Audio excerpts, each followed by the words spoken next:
So I will call the meeting to order. Thank you very much, everyone, for being here, and I'll open the meeting. Thank you. Welcome, Councillor Foster, for attending, and we have an apology from Councillor McLean. Thank you, Councillor Stoltz. Moved, Councillor Stoltz. Second, Councillor Fenn, that the apology of Councillor McLean be accepted. All those in favour, please say aye. Contrary, carried. Thank you. I have had no requests for declarations of interest, nor leave of absence, nor acknowledgements, tributes, public input and petitions. So then I move to the confirmation of the non-confidential minutes at pages 4 to 8. Someone prepared to move that they are a true and correct record? Thank you, Councillor Cranston. Seconded, Councillor Fenn. I'll put that to the meeting. All those in favour, please say aye.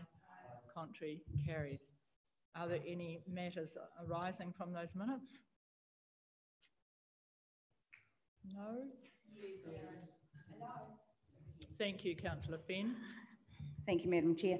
I'm just wondering if we could just have a quick update on page 7 on the Mycoplasma bovis. Did you not read the paper? Newspaper?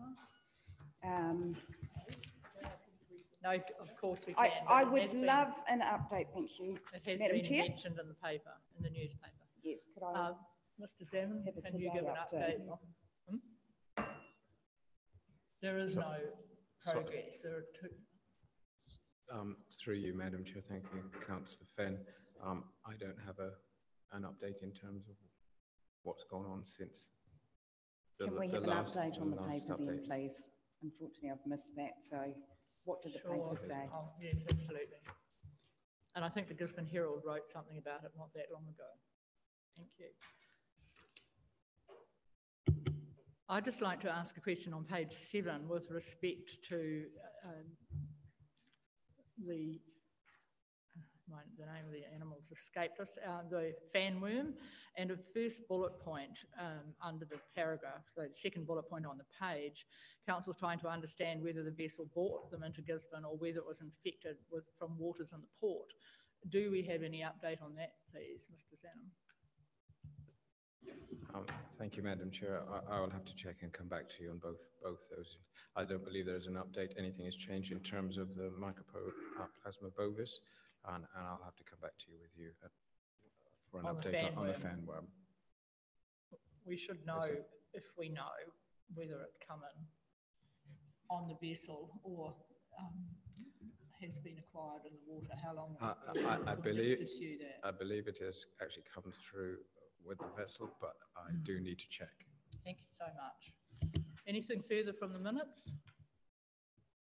Right, thank you. Then we move to the reports, which at page 12 to 13, we do have our action sheet at page 9. Which is pretty straightforward, and we can see it's happening. And page 10, our work plan, which again is consistent with what we've had previously. So on page 12, the parking policy implementation. Thank you, Councillor Cranston. Work plan?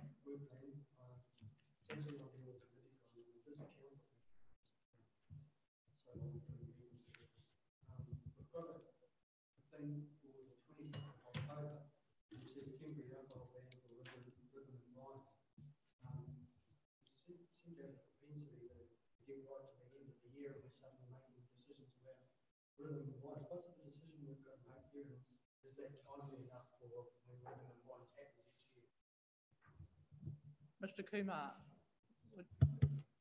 through you, Mr. Salmon, would Mr. Kumar answer it? Thank you, Madam Chair. The liquor ban for Rhythm and Wines is promulgated only after application from the police, and we are still awaiting that application. They have told me that they would still want to have the ban this year, but they are collating some data information before they submit the application. Sorry, timeliness of that, it's not something that we're going to have on the 25th of October. more stuff to do, and it's going to crunch up the timelines, and so we're going to be. The experience from past years has been that the bylaw has been pretty straightforward. There hasn't been too much issues or discussions about it. The only issue last year was the extension of the bylaw area, which you may recall included most of area between hospital and State Highway 2 and all the side streets as well. This year they're looking at the same area.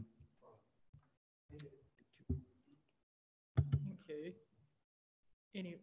Is someone prepared to, well, there any further discussion? And Mr. Zanham's got an update with respect to the matters that are being raised around the difficulty for parking for clients at the War Memorial Theatre during the day when the opportunity come to Gisborne, and that is very specifically for older residents in our community, and they do like to use the theatre. Opportunity comes, it's a daytime function, and council has had, and Councillor Stoltz and myself and others, a number of complaints about the difficulties of parking.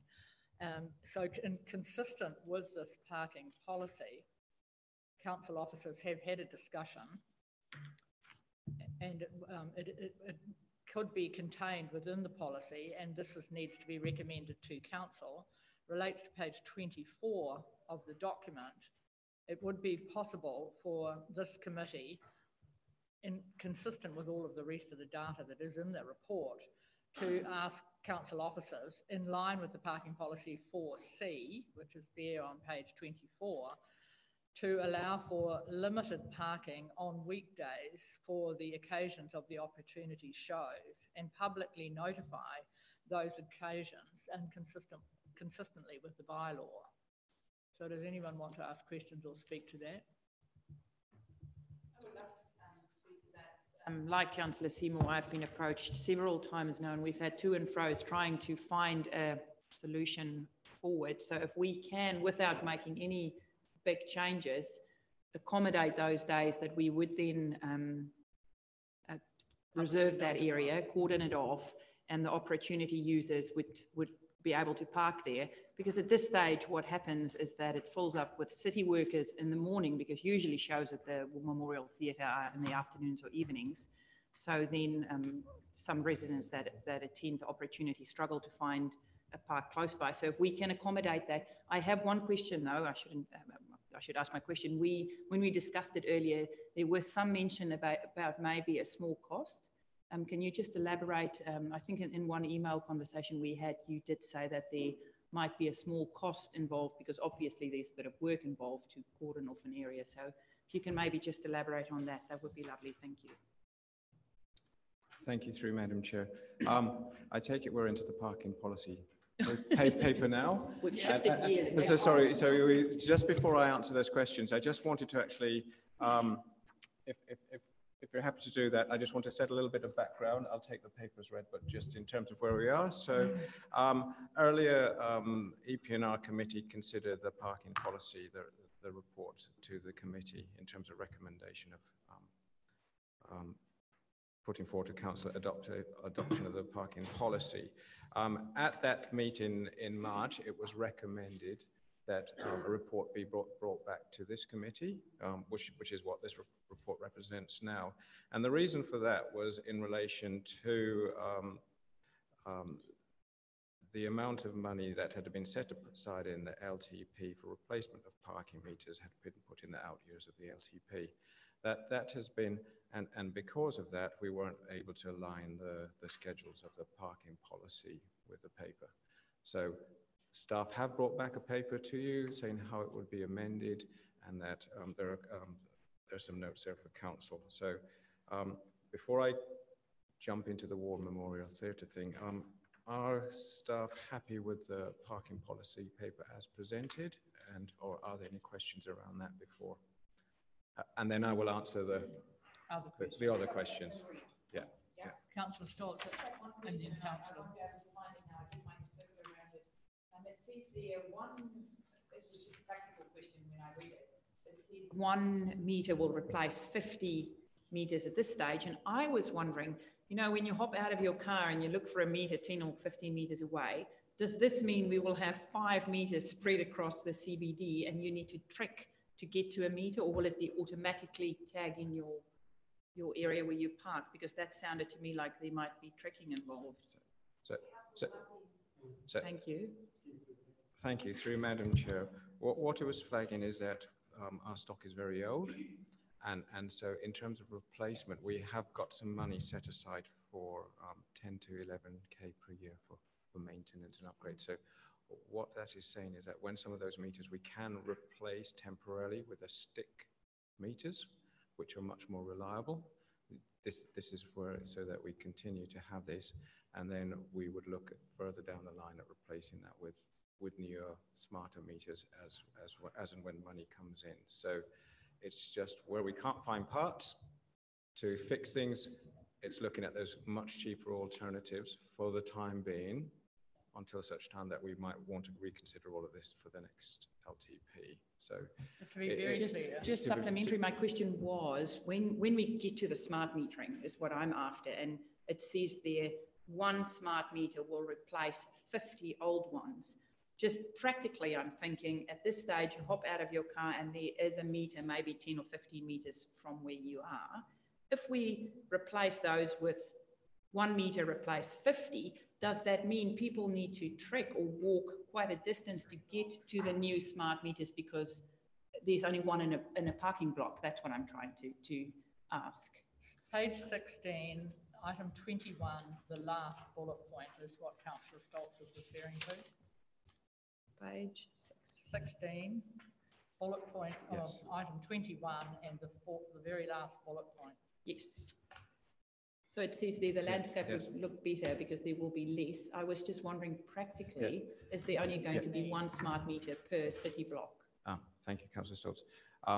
Yes, that does mean that people might have to trek further, but what these smart meters do allow is that you can credit, you can go online, you can load up your meters, so you don't actually have to do that.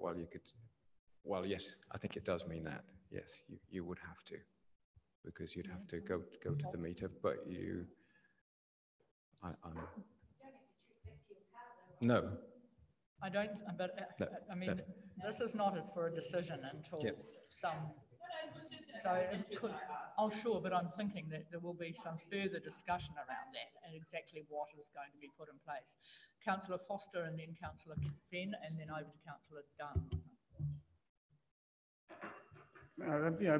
Being a retailer in town, and after reading this, I was kind of quite horrified actually to think that here we are in 2018 and we've had our pay and display meters for quite a few years, and we haven't got enough money to help fund replacements of those, and they're looking like they're going to deteriorate or even falter in the next few, within the next 5 years, and we're going to replace them with stand-up parking meters again, like we've got on the side streets. I mean, that's going backwards. That's back in, they're dinosaur meters.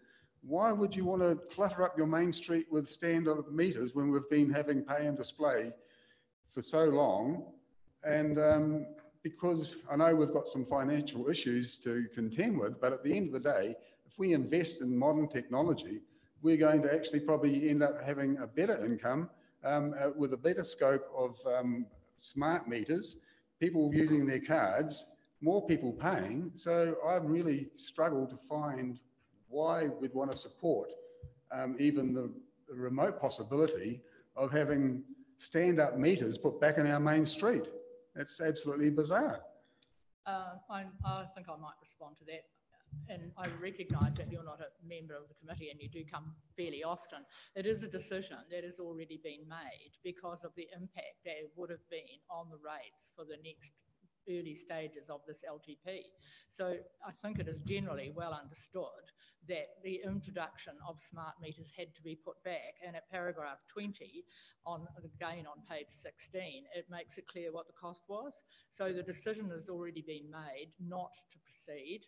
and the implementation of the content of this policy couldn't be implemented satisfactorily for A, our council officers who are required to uphold the rules, and B, the public. And so the last time this paper came to this committee, we asked council to take it, council officers to take it back and come back with some minor modifications so it could be operationalised for the public, so they were clear, and for council officers who are managing it. So it has been well discussed, and while it may be not to everyone's satisfaction, it is the position that the council is in. And you will see at 19 on the same page, it has subsequently been agreed that they would put in 10 to 11,000 per year to upgrade or to maintain the meters that may fail because the parts are difficult to find.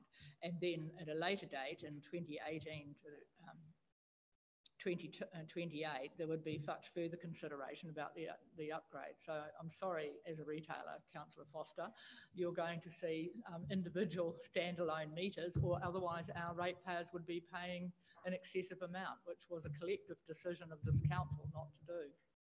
So in light of that, I see that there's a possibility that it could be reviewed again for the next long-term plan in 2021. So there is a possibility we might not have to wait 8 or 9 years to get some smart metering. And technology may have changed. So yes, it will be reviewed again. I'd just like to draw council officers' attention to the fact that on page 16 at 18, it says 25% of the pay and display meters would fail. And over the page at risks, it suggests that 20% might fail. So we just need to be consistent. Thank you, Madam Chair. That the 25% put in there represents a worst case scenario based on when meters start to fail. If they're putting it at the same time, they're likely to go at that. So over the next few years, that could happen, but that's a worst case scenario. And just to allay council affairs, what could happen? We can try and repair meters, and we do run that. It's very hard to get parts, so we might not be littered with single stand-in posts, but it does mean that we might have to put in some over the next few years, or until such time we revisit this in the next LTP, as you. So do we have some of these dinosaurs stashed somewhere? Do we? So we have them sitting and waiting to be reused again? No, we don't.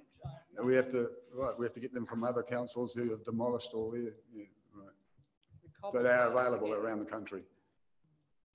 We cobble parts together to get it sufficient to keep them working.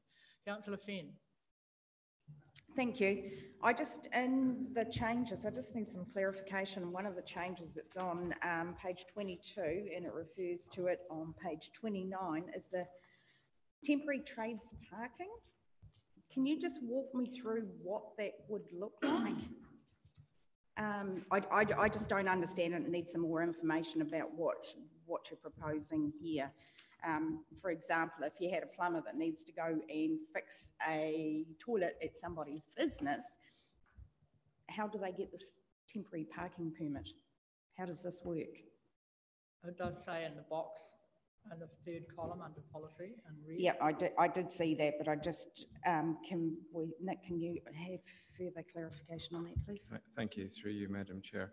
The issue that we've been having with trade parking is that previously, for trades that might be working in a certain area, they would come in and they would get an exemption or for time. So we wanted to address this in the actual parking policy. This was previously, and so there's a problem with if they're working, a number of tradies are working on an area or a block that they actually take up all the space, and it doesn't allow that access.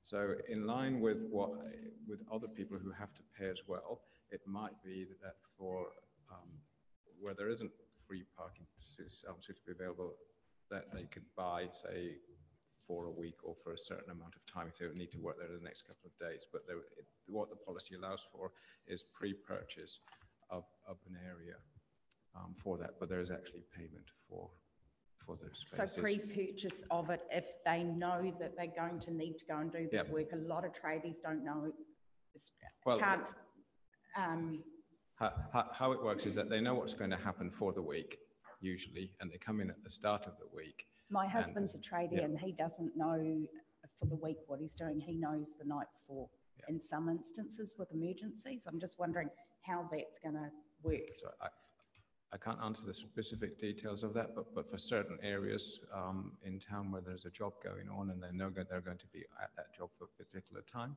they can, that option is there, and the policy allows for that option. Right, that sort of, For to where, me, for, that for where more- that's known. Okay, that more caters for big jobs, not little jobs. That's what I Yes, see yeah, as that. yes. Daytime yeah. parking, I think we're talking about. Yeah. Buildings being Sorry, Pat? renovated, aren't we talking about all day parking? It is, it varies. Some of the jobs might be short-term and some might be for bigger term, but it's to address that problem of taking up space. So a tradie might decide to, well, I'll actually go and park a bit further away at the time if I know I'm going to have to pay, or I'm going to have to actually pay like everyone else for the job, but I'm just buying a permit for that for that job. Yeah, The picture of what's happening now will very much change when we do have smart type parking meters in terms of credits and where Yeah, you could sure, park as well. sure. But at and the then mo- they at can the mo- on-charge that, yeah. And they Okay. can on-charge that as well. All right, thank you. Councillor Dunn, did you have a question? Was it Councillor Forrihanger? Did you have a question? It's covered.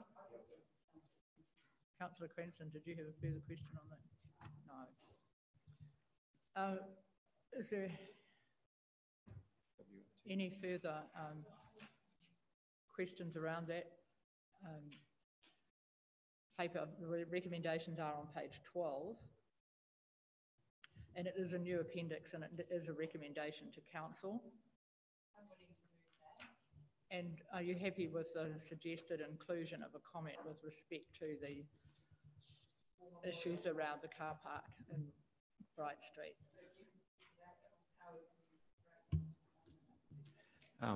Thank you, Madam Chair, and through you. In response to Councillor Stoltz's earlier question in terms of what that fee might be. So yes, the policy, as Councillor Seymour has pointed out, allows for the council to reserve spaces at the WMT War Memorial Theatre and other spaces for certain events. And that can be done, and that's done through a process where the council has to advertise, put a public notice up, and I think we're looking at a motion of council to do that. We have to put a public notice up for certain periods that the space will be made available or managed to allow for that. With any public notice, that attracts a fee. And what that is saying is that we recover a fee, and I'm not saying who pays the fee, but that for that process, the cost to the council of advertising and putting up that space is actually covered. No, it's No, set no, it's to not. recover It's set to recover the fee. from opportunity. So just supplementary, are we talking about $37 or are we talking about $375?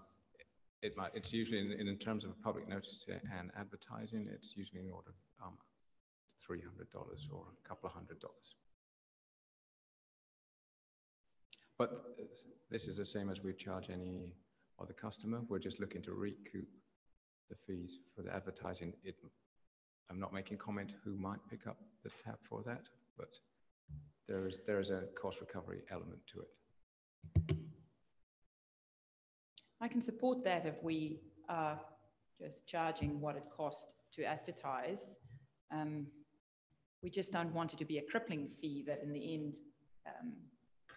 But thank you for coming back with options, because at the end of the day, we are looking at some options now. So I will support that. Yes, I will. Just to clarify, that's a one-off for the advertising because it will advertise for all events. So just supplementary. So if opportunity come to you with 8 dates, you will in January run those 8 dates for the rest of the year, and it's a one-off cost. It's not before every show. That's better. I thought you had to run it before every show. Thank you. I support that. So, something that's not recognised in here and something that's a an offshoot of what we're doing with cycleways and walkways is, we're trying to get more people on bikes. I mean, we've got ways that we're addressing parking issues, and that is actually one of the ways that we're trying to address parking issues by getting more bike access into the CBD and into our locations. So it's probably worth noting in a paper like this.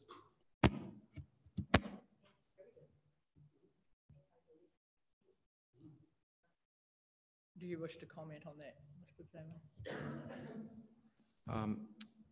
The paper put to this committee is only really in relation to what was consulted on in terms of the parking policy. So that's really outside the scope of what this paper was in terms of noting. Yes. Bicycle parking is noted on page 22. So that's in the table on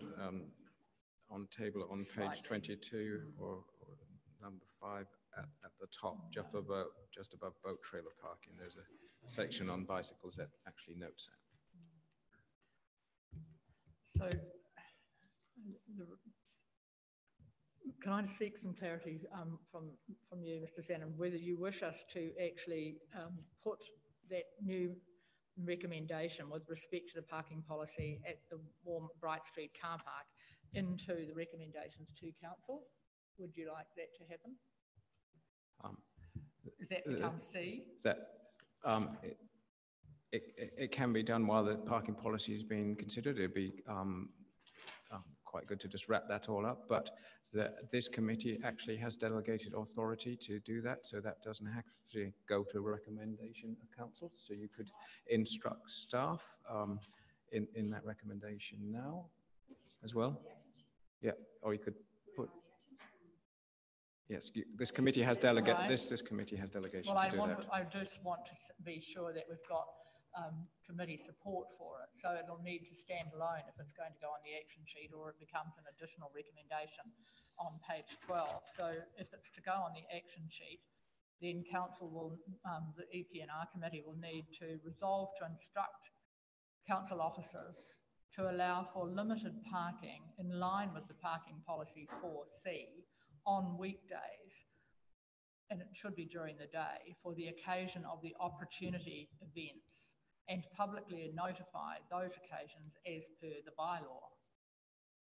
Just something interesting that, are we specifically going to name opportunity, because there might be other people that might have daytime shows coming on later.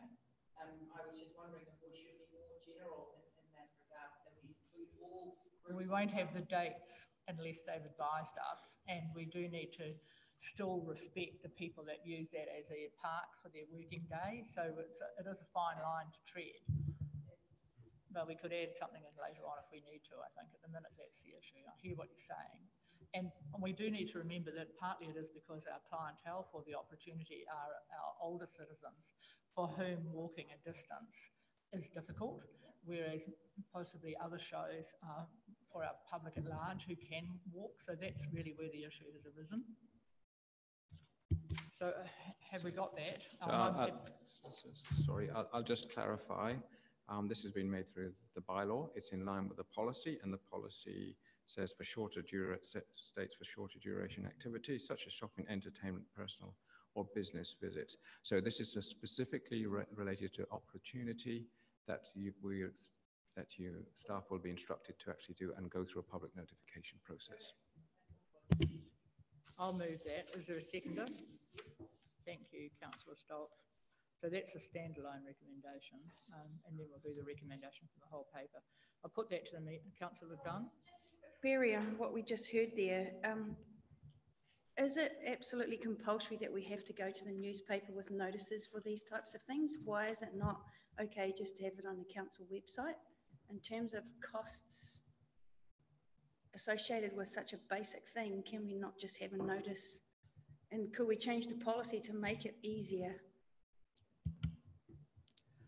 Staff will look at the most cost-effective method of doing it in line with the bylaws. So if there's just an opportunity to advertise on the website, we'll look at that. So staff will look at the best alternative. Councillor Corrigan.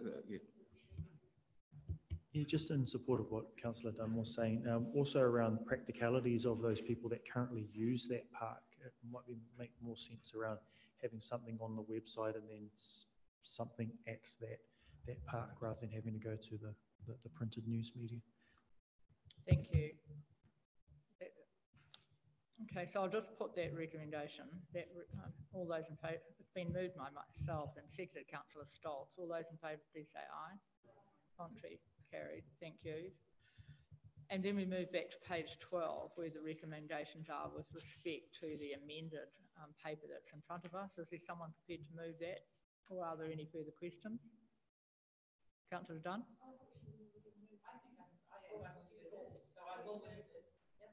Thank you. Moved Councillor Stoltz. They have moved? Right, okay, sorry. And so it's moved and seconded. Are there any further questions? Right, I'll put that then. All those and the recommendations are all on page 12. I'll put that to the meeting. All those in favour, please say aye. Aye. Contrary, carried. Thank you. So our next item is at page 38, 35. Sorry, I've jumped one. The report on the proposed zero carbon bill as an update from council officers. Other questions? It's pretty clear what's going to happen. Councillor Fenn. Are we going to or not? You don't have to. What's the question? Because it's quite clear that it's not a question. I just support this. For me, it's big ups to Generation Zero anyway with this, but very wise and sensible that we wait until we see the content of the bill. And more importantly, I think because it could have implications for our community, it is wise to wait, have the report come back, and hey, this is our community's journey too, so we need to think about them. So yeah, I support this. I'll move it if Thanks. We haven't already. Thank you. Move, Councillor Fenn. Is there a seconder? Councillor Forrihinger. Any further questions? I'll put that to the meeting. All those in favour, please say aye. Aye. Contrary, carried. Thank you.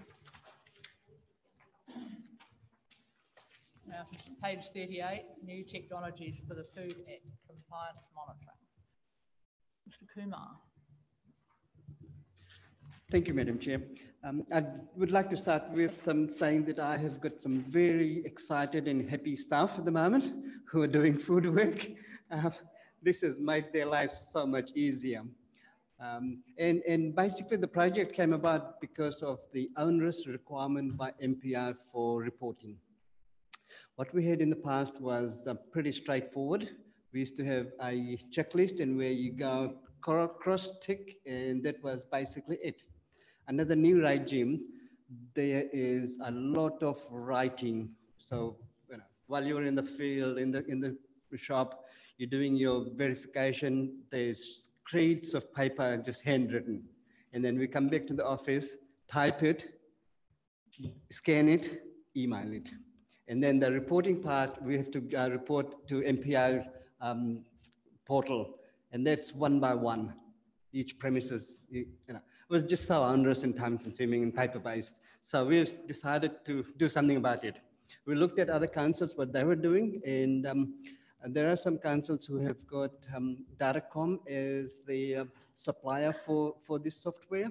And when we were talking to them, none of them were 100% satisfied with the product they had. We had Datacom come up to us and do a presentation, and when we started asking questions, they couldn't answer all our questions. So basically, we got together with our IT and GIS staff, and I must say, we've got some very, very smart people in those departments. And they said, give it to us, we'll have a go. And they did. And now, basically, we've come up with a mobile office. Staff can just go with a laptop, with an iPad or a tablet. They can do a voice record, they can do photographs, they can video, they sit down with the shop owner, talk, and it's all, some of it is basically dropped down, and then they can type and it's all synced into our system. Brilliant system. And completed. And with NPI data, we can upload in bulk rather than a single system. So it's made it a lot easier. And the beauty of that was that it was, we saved a lot of money. With Datacom, if we have to change a form, it's like thousands of dollars just to change some little thing. And NPI is always changing, monthly changing, basically, the requirements that they want councils to provide. So has made it so much easier. So basically the next step we're looking at is rolling out with alcohol licensing, same principle. We're looking at RFSs, our complaint system. And the beauty is that we can log it on a map, on a GIS, so you can visually see it. And I'll give you an example. If you look at, say, our RFS system, if you plot, for example, all the dog attacks or roaming dog complaints, and if you look on a map, and if you've got a spot, that's where we can direct our resources. We can do more patrols or education for that area. And it's just exciting. Right, So, thank yep, you. thank you. Any questions? Oh, the recommendations are on page 39. Thank you, Councillor Cranston. Seconded, Councillor Finn. All those in favour, please say aye. Contrary, carried. Thank you very much. That is a very slim agenda, but we've completed it. Is there no further business? I've had no requests for any general business. So I'll declare the meeting closed. Thank you very much, everybody. Thank you. Yes.